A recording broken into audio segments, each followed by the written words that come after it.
Hi friends, welcome back to our channel. Today మోసం rate.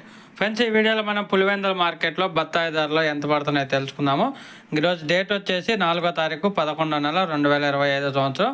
ఇంకా పులివెందుల మార్కెట్కి మొత్తం 35.80 టన్నులు అయితే రావడం జరిగింది. 35.80 టన్స్ అయితే రావడం జరిగింది పులివెందుల మార్కెట్కి స్టాకు. ఇంకా కనిష్ట ధర వచ్చేసి 10,000 రూపాయల నుంచి 15,500 రూపాయలుగా కొనుగోలు చేశారు. 10,000 రూపీస్ టు 15,500 రూపీస్కి అయితే కొనుగోలు చేశారు ఒక టన్ను బత్తాయి ధర కనిష్ట ధర. అలాగే మధ్యస్థ ధర వచ్చేసి 16,000 రూపాయల నుంచి 25,100 రూపాయలుగా కొనుగోలు చేశారు.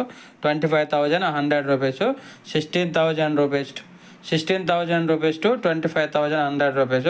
అలాగే గరిష్ట ధర అత్యధిక ధర వచ్చేసి 26,000 రూపాయలకి అయితే కొనుగోలు జరిగింది. 26,000 రూపీస్కి అయితే కొనుగోలు చేశారు పులివెందుల మార్కెట్లో ఒక టన్ను బత్తాయి ధర. ఒక ప్లస్ వీడియో వస్తే లైక్ చేయండి, షేర్ చేయండి, కామెంట్ పెట్టండి, మన ఛానల్ని సబ్స్క్రైబ్ చేయండి.